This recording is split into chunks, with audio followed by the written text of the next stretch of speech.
গাজায় যুদ্ধবিরতির পরও মিলছে না জীবনের নিশ্চয়তা। একদিকে ইসরায়েলের হামলা, অপরদিকে বিভিন্ন সংক্রামক ব্যাধি কেড়ে নিচ্ছে নিরীহ গাজাবাসীদের জীবন। এখনো আহত প্রায় 1,70,000 মানুষ।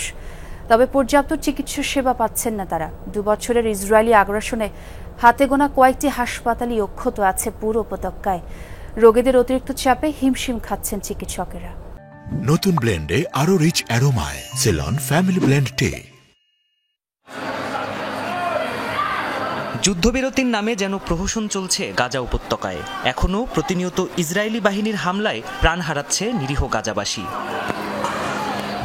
বোমা আর বুলেট থেকে বাঁচলেও যেন মিলছে না জীবনের নিশ্চয়তা। ভেঙে পড়া বিভিন্ন স্থাপনা থেকে নির্গত হচ্ছে বিষাক্ত গ্যাস, যা দূষিত করছে বাতাস, মাটি এবং ভূগর্ভস্থ পানি।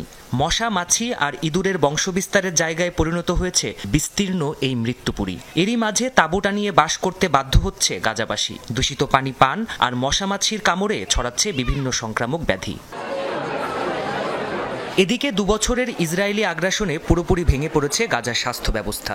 অল্প কিছু হাসপাতাল অবশিষ্ট থাকলেও তাতে নেই তিল ধারণের ঠাঁই, নেই পর্যাপ্ত চিকিৎসক ও চিকিৎসা সরঞ্জাম। আশপাশের ফার্মেসিতেও ওষুধ পাওয়া যাচ্ছে না।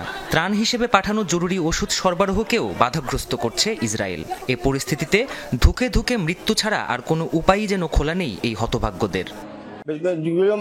সকাল 8টা থেকে এখানে আছি। চিকিৎসকের কাছে কয়েকবার গিয়ে ফিরে এসেছি। রোগীদের সংখ্যা এত বেশি যে জায়গা পাচ্ছি না। ফার্মেসিগুলোতেও কোনো ওষুধ পাচ্ছি না। আমরা সত্যি ভীষণ কষ্টে আছি। আমার স্ত্রী, মা এবং 2 মেয়ে আগেই নিহত হয়েছে।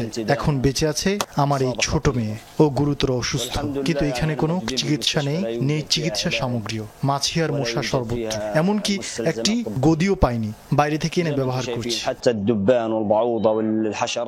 বিশ্ব স্বাস্থ্য সংস্থার তথ্য মতে 2 বছরের ইসরায়েলি হামলায় প্রায় 1,70,000 মানুষ আহত হয়েছে, যাদের মধ্যে 42,000ই আর কখনো ফিরতে পারবেন না স্বাভাবিক জীবনে।